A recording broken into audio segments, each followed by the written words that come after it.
Thierry Breton, merci beaucoup d'avoir été notre invité. Nous revenons à l'événement qui est en train de se dérouler, l'ouragan Ida qui frappe une partie des États-Unis de manière particulièrement dramatique. Tout de suite, je repasse la parole à Anne Sefton.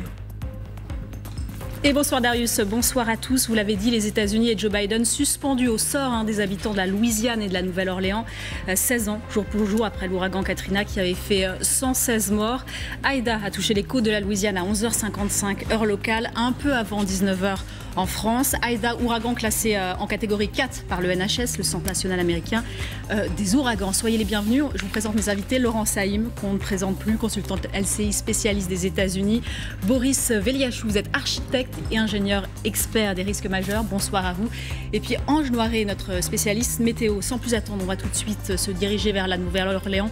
Vous retrouvez Jérôme Garraud, vous êtes l'envoyé spécial d'LCI et TF1 sur place. Y a-t-il des dégâts à l'heure où on se parle, 2 heures après que l'ouragan ait touché les côtes de Louisiane? Oui, on se trouve à l'entrée du quartier français, c'est le quartier historique de la Nouvelle-Orléans. Et en venant jusqu'ici, on a déjà vu des arbres qui étaient tombés par terre. On voit un petit peu plus loin une partie d'un toit qui s'est effondré. Vous voyez l'isolation. Un petit peu à côté, un balcon qui est en train de tomber. Donc on ne va pas s'approcher davantage. C'est assez dangereux d'être ici dans la rue. Il y a déjà des objets qui s'envolent et avec des rafales à 240 km/h, ces objets se transforment en projectiles. Les habitants, ils sont tous claquemurés, barricadés. Il y a bien sûr le traumatisme de Katrina, mais il y a aussi les messages des autorités qui ne sont pas du tout rassurants. Chaque message est plus alarmiste que le message précédent. On reçoit aussi des messages d'alerte, des textos directement sur notre téléphone. Attention, menace de crue éclair, veuillez quitter immédiatement les lieux. C'est d'ailleurs ce qu'on va faire. On va se mettre tout de suite en sécurité, mais on reste bien sûr disponible pour revenir en direct avec vous et pour vous raconter cet ouragan qui est en train d'arriver. Merci Jérôme Garraud. Soyez effectivement très prudent. Vous étiez avec Hervé Ecarno pour LCI et TF1 dans les rues justement de la Nouvelle-Orléans. On va retrouver notre autre envoyé spécial pour LCI et TF1. Anastasia, vous êtes avec nous justement depuis la fin d'après-midi, depuis que l'ouragan a touché les côtes de la Louisiane. C'est vrai que ça se passe 16 ans jour pour jour après Katrina. Que vous disent les habitants sur place qui doivent certainement avoir toujours ce traumatisme en eux? Bien sûr, c'est un traumatisme, mais regardez où je me trouve. J'ai choisi exprès cet endroit parce que c'est une œuvre d'art qui rappelle justement les victimes de Katrina. Pas 116, mais bien 1800 morts sont décédés, oui, dans la tempête Katrina. Et évidemment, ça reste très sensible comme sujet auprès des habitants. Mais aujourd'hui, ils ont l'air un peu plus détendus. Pourquoi? Parce que nous sommes au cœur de la Nouvelle-Orléans. La Nouvelle-Orléans, elle est protégée par des digues. Ce qui risque d'être compliqué, c'est autour de la Nouvelle-Orléans, les autres villes, les autres quartiers qui ne sont pas protégés par cette digue. Nous verrons donc les résultats, j'imagine, dans quelques heures. Ce qui est surtout très dangereux, ce sont ces lames de fond, vous savez, ces vagues de tempête qui sont propulsés par le vent vers les côtes. Et c'est ça qui est très dangereux parce que ça inonde en fait toutes les terres.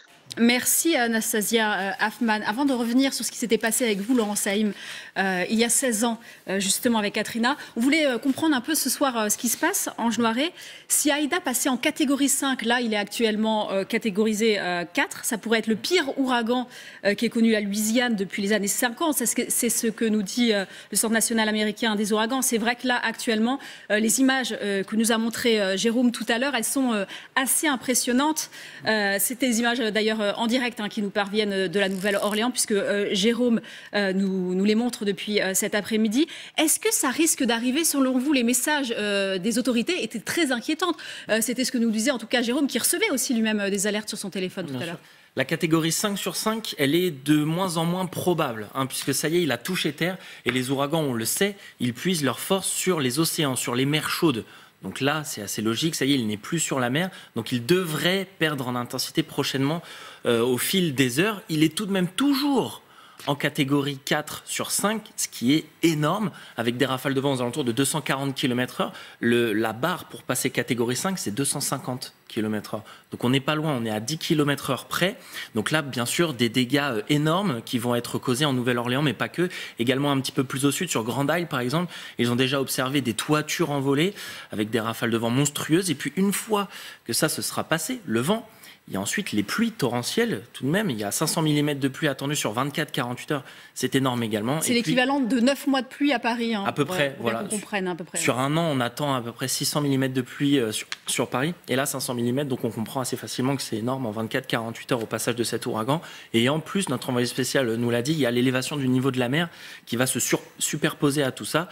3 mètres à peu près d'élévation du niveau de la mer, en sachant que les côtes de la Louisiane, elles sont pile poil au niveau de la mer. Donc là, il va falloir faire attention à ça. Boris Veyachou, vous avez vu ces images qui nous sont parvenues en direct de Jérôme Garraud. Qu'est-ce que vous vous dites quand vous les voyez? C'est vrai qu'il y a 16 ans, les digues avaient lâché.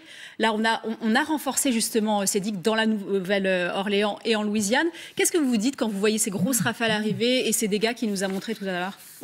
Aucun événement de ce type n'est identique au précédent. Donc à chaque fois, on a toujours des risques d'imprévus qui arrivent. Alors, il y a des réponses techniques qui ont été apportées avec un système de digues qui protège le centre-ville, etc. Mais comme vous l'avez dit, toutes les villes côtières, comme ça a été dit, qui sont au niveau de la mer, là par contre, il risque d'y avoir énormément de dommages, puisque avec la montée de la mer et les rafales de vent, on a des vents de 240 km/h, mais les rafales peuvent atteindre 300 km/h aussi. Jusqu'à 300 km/h. En plus, il y a les impacts d'objets qui sont projetés par ces rafales qui peuvent créer d'énormes dommages. Donc on ne peut pas se prononcer pour l'instant tant que l'ouragan n'est pas passé. Mais en tout cas, ça sera un test grandeur nature. Voilà, ça va être un test grandeur nature pour savoir si ce qui a été construit après Katrina, il y a 16 ans de ça, est efficace ou non.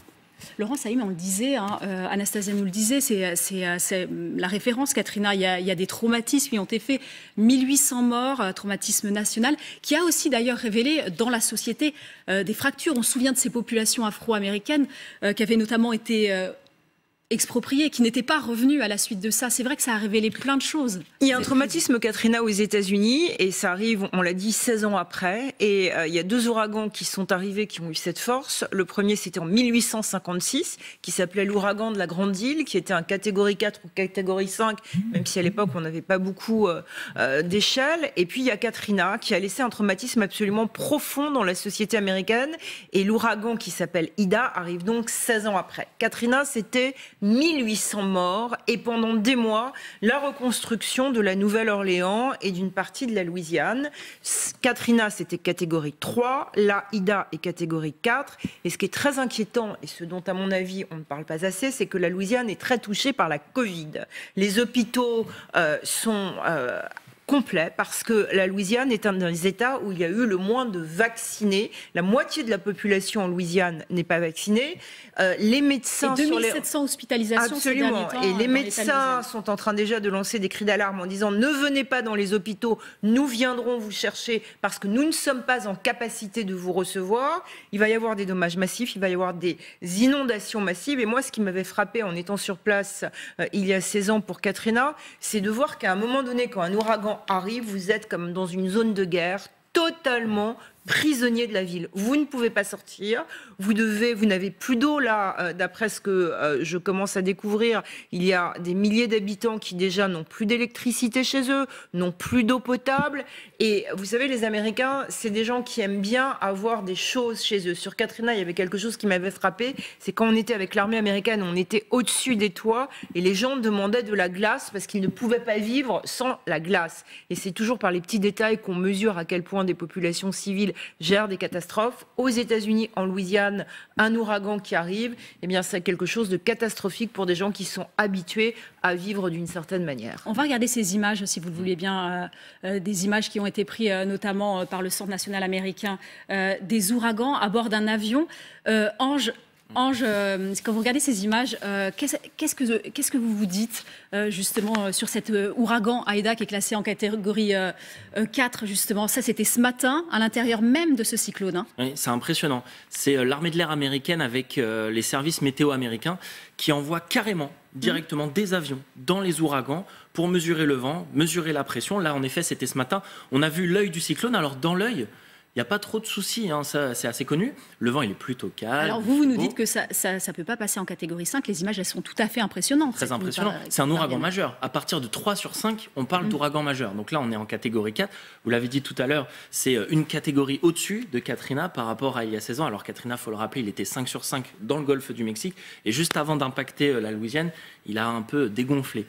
Là, ça n'est pas le cas. Il est toujours en catégorie 4 sur 5. On l'a vu avec un œil bien formé, bien dessiné, quoique on voit quelques signes de faiblesse là, qui commencent à apparaître sur les images satellites. Et ça, c'est un signe probable d'un affaiblissement pour les prochaines heures. Les images qu'on voit là, elles viennent d'une chaîne locale de la Nouvelle-Orléans. C'est un habitant qui a tweeté ces images tout de suite. Et les météorologues disent « Attention, l'eau a la force d'un bulldozer. C'est comme un bulldozer qui arrive chez vous. » Et c'est à peu près 120 km de la Nouvelle-Orléans. On sait qu'il est effectivement en catégorie 4, là où il est arrivé dans un endroit qui s'appelle Grande-Île.